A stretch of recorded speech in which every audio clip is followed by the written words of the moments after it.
তো তোমাদের বলেছিলাম যে আমরা গাছ লাগিয়েছিলাম, যার অনেক গাছই মারা গেছে। আর কারণ অনেকগুলো শীতকালীন গাছ ছিল, এবার যেগুলো অনেকগুলোই মারা গেছে। আর এগুলো দেখো অলরেডি অনেক গাছ বেঁচেও আছে, অনেক গাছই বেঁচে আছে। এই দেখো চন্দ্রমল্লিকা এখানে বেঁচে আছে। আর এখানে এই একটা চন্দ্রমল্লিকা, এর এবার চারা তৈরি করবো, আমরা দেখেছিলাম ইউটিউব প্রসেসটা। এবার কিন্তু চারা গাছ থেকে তৈরি হবে, মানে এই গাছটা মরেছে, এই যে চারা তৈরি হবে পরের বছরের জন্য। আর এখানে যে দেখো এই একটা দেখো এখানে গেছে এই দেখো এগুলো কিন্তু নতুন নতুন গাছ তৈরি হবে। এবার তৈরি করবো, টাইম হচ্ছে না, মানে অনেক দিনই টাইম হচ্ছে না বলে এই কাজগুলো করতে পারছি না, কিছুই করতে পারছি না। লাস্ট ফাইনালি কিছুদিন হলো ইউটিউবে অনেক দেখার পরে আমি অনেক কিছু জিনিস অর্ডার করেছি। এই দেখো এটা 15 কেজি, এটা হচ্ছে ভার্মি কম্পোস্ট 15 কেজি, একদম দেখো কত আছে দেখো, এই দেখো প্রচুর ওয়েট ভার্মি কম্পোস্ট আছে। আচ্ছা এটা নিয়েছি, নিম অয়েল নিয়েছি, আর এটা আছে তোমার হিউমিক অ্যাসিড। তাছাড়াও আমরা আরও অর্ডার দিয়েছি, আমি একটা কাকা বলে একটা জিনিস অর্ডার দিয়েছি গাছের সব বৃদ্ধির জন্য। এই জবা গাছটা ভালো বাড়তেছে, দেখো এগিয়ে এগিয়েছে, দেখো জবা গাছটারও বেঁচে আছে। আর আমরা আজকে ফুল ফুটছে, সে জবা গাছটা এই দেখো এই জবা গাছ কিন্তু আবার ফুল ফুটেছে। আর এই যে এটা কিন্তু গোলাপ গাছ, কিন্তু কেন হয়নি, কারণ মানে আমরা যত্ন দেওয়া হয়নি, প্লাস আমরা একটু এতে টাইম দেওয়া হচ্ছে নি, এতে যে প্রয়োজনীয় খাবারগুলো দেওয়া হয়নি, সবথেকে বড় কথা। যার জন্য আমি এবার থেকে অনলাইনে দেখে দেখে কিছু অর্ডার করেছি, যেগুলো আসছে, তাই ভাবলাম এগুলোকে এবার একটু মানে পরিচর্যা করব, টাইম পাওয়া যায়নি সত্যি বলতে, যার জন্য করা হয়নি। তাই এটা কাটি। আরে খুললে হবে, সেলাই আছে, সেলাই খুললেই হবে। ওই যে দইটা বেরিয়ে আছে, এটা খুললে বেরোবে? আমি জানিও নি সত্যি বলতে। এবার ওই গিটটা আগে খুলো, তারপরে ওটা খুলে যাবে, টানলেই জাস্ট খুলে যাবে। আচ্ছা, সত্যি বলতে আমরা আরও গাছ লাগাবো প্ল্যান করছি। সত্যি বলতে একটু যত্ন নিতে পারছি না, অ্যাকচুয়ালি মেন কথা হচ্ছে এটা। অ্যাকচুয়ালি কী করতে বলতে প্রত্যেকটা আমাদেরকে আগে খুঁড়তে হবে, খুঁড়ে অনেকটা, এই যেমন এটাকে আমি খুঁড়েছি, দেখো এই দেখো এটাকে আমি ভালো করে খুঁড়েছি। এবার এখানে আমরা ভার্মি কম্পোস্ট দিয়ে দেবো, ভার্মি কম্পোস্ট, আর এটাকে একটু মিশিয়ে দিয়ে দেবো। আর নিচে থেকে একটু খুপে খুপে অন্য মাটিটাও তুলবো। আমার কাছে সেরকম কোনো ইকুইপমেন্ট নেই, যার জন্য আমি রড দিয়ে করতেছি।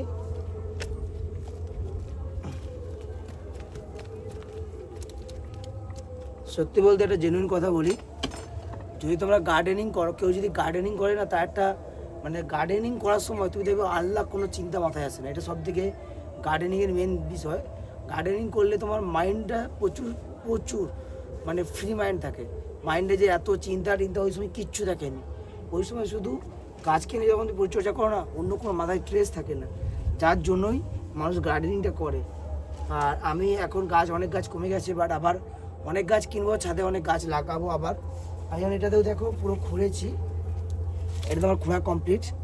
আরও এনেছি এই যে হিউমিক অ্যাসিড, এই অ্যাসিডটা হচ্ছে মানে এটা গাছের রুটের নাকি গ্রোথ খুব ভালো করে।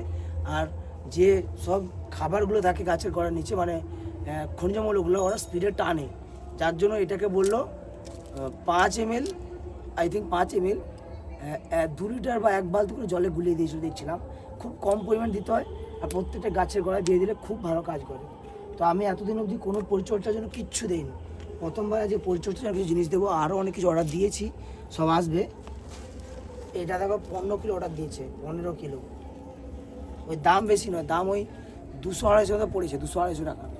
আর 15 কিলো এটা পেয়েছি।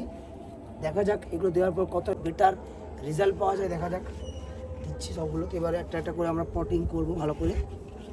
একটা দুটো হয়ে গেছে, কারণ আমরা তো প্রথমবার জানি না কত দিতে হয়, আগে দেই, দেখি কেমন গাছগুলো বাঁচতেছে, তারপর আরও ভালো করে দেবো। এই চন্দ্রগুলো রাখতে হবে কত, এইখান দিয়ে ফেঁকো মানে নতুন। আবার এই দেখো এগুলোকে আমি দেখেছিলাম বালির মধ্যে জাস্ট এগুলোকে রেখে দিলে পরের বছরের জন্য এগুলো আবার বড় বড় হয়ে যাবে।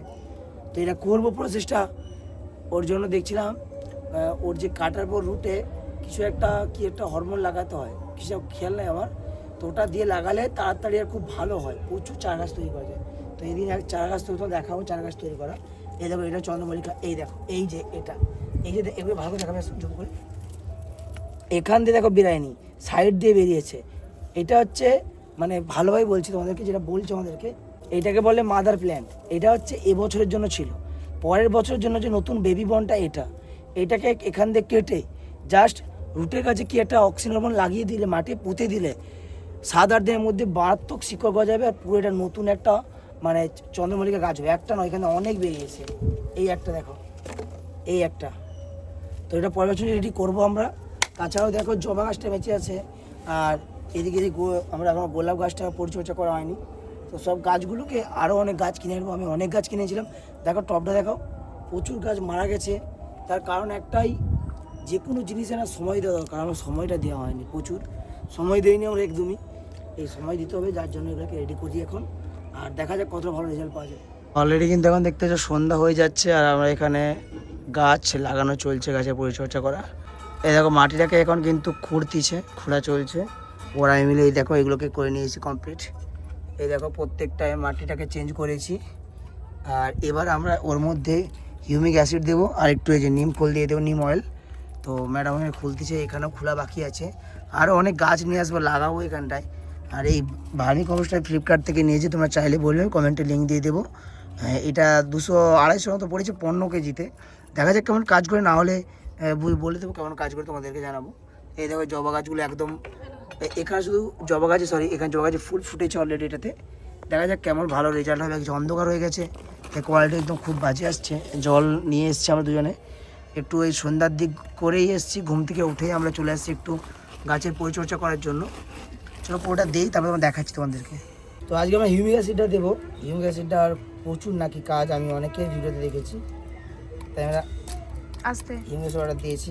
এলো একটা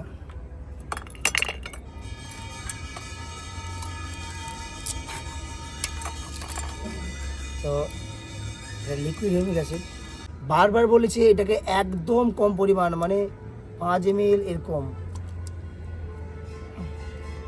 একদম অল্প নিয়েছি, পুরো 1 বালতি জলে গুলে দেবো। আর বলেছি যে ওই একটু দিলেই না জলটা পুরো কালো হয়ে যাবে। বাহ বাহ, দেখাবে সব পুরো কালো, দেখো পুরো কালো হয়ে গেছে। একদম অল্প পরিমাণে দিতে বলেছে, যত পারবে কম দিবে। একটা কত মাপ ছিল, সেই মাপটা আমার এখানে তোমার বলতে ক্লিয়ার নেই। আচ্ছা লিখিয়ে দিলাম, একটু পড়া ভুলে গেছিলাম। বলছিল যে সেক দা বোতল, প্রথমে ইউজ করার আগে বোতলটাকে নাড়িয়ে নিতে, তারপর ইউজ করতে বলেছিল, ঠিক আছে। আর চিলড্রেনদের মানে বাচ্চাদের থেকে দূরে রাখতে বলেছে, ঠিক আছে। এটা বেশি বাচ্চারা ইউজ করতে না হয়। 1 লিটারে 2 থেকে 5 ml। তো আমরা দেখো এখানে আমাদের হিউমিক অ্যাসিড, এখানে হিউমিক অ্যাসিড জল রেডি। আমরা জলটা প্রত্যেকটা গাছে গড়ায় দিয়ে দেবো। অন্ধকার হয়েছে নি, আর টাইম নেই। চলো গাছে ওরা দিয়ে দাও ঝপঝপ করে। গাছে জল দিয়ে দিই প্রত্যেকটায়। তো আমি প্রত্যেকটা গাছে গড়ায় দিয়ে দিচ্ছি এখন। মেঘলা হয়ে তাই, কিন্তু বৃষ্টি হয়তো না, কোনো কনফার্ম নেই বৃষ্টি হবে কি হবে নি। দেখা যাক কতটা ভালো কাজ করে। আর এটা কিছুদিন ছাড়া দিতে বলেছে। এই গাছটা এখনো বাকি আছে, এখানে যেটা গাছ আছে এটা মাটি দেওয়া ওটা মাটি দেওয়া, মাটিটা কমাও, মাটিটা কমিয়ে তারপর তো এটা ভার্মি কম্পোস্ট দিয়ে দিচ্ছি আমরা। এরপরে ভালো করে মাটিকে মিশিয়ে নাও। দিয়ে দিয়েছি ভার্মি কম্পোস্ট। এবার হিউমিক অ্যাসিড জল দিয়ে দেবো আমরা।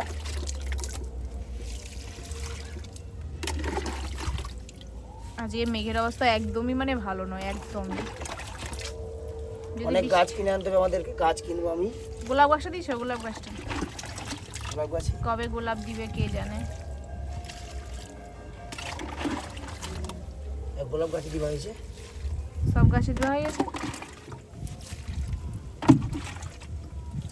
সব গাছে দেওয়া কমপ্লিট। আর যেহেতু গাছে কোনো এখনো পোকা ধরেনি, তাই নিম অয়েলটা দেবো না, কারণ নিম অয়েলটা গাছে যদি পোকা ধরে তাহলে।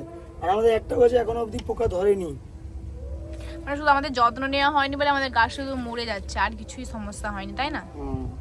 পোকাটাও কিছু লাগেনি। সময় দিতে হবে, সময় দেওয়াটা খুব জরুরি, তাই তো।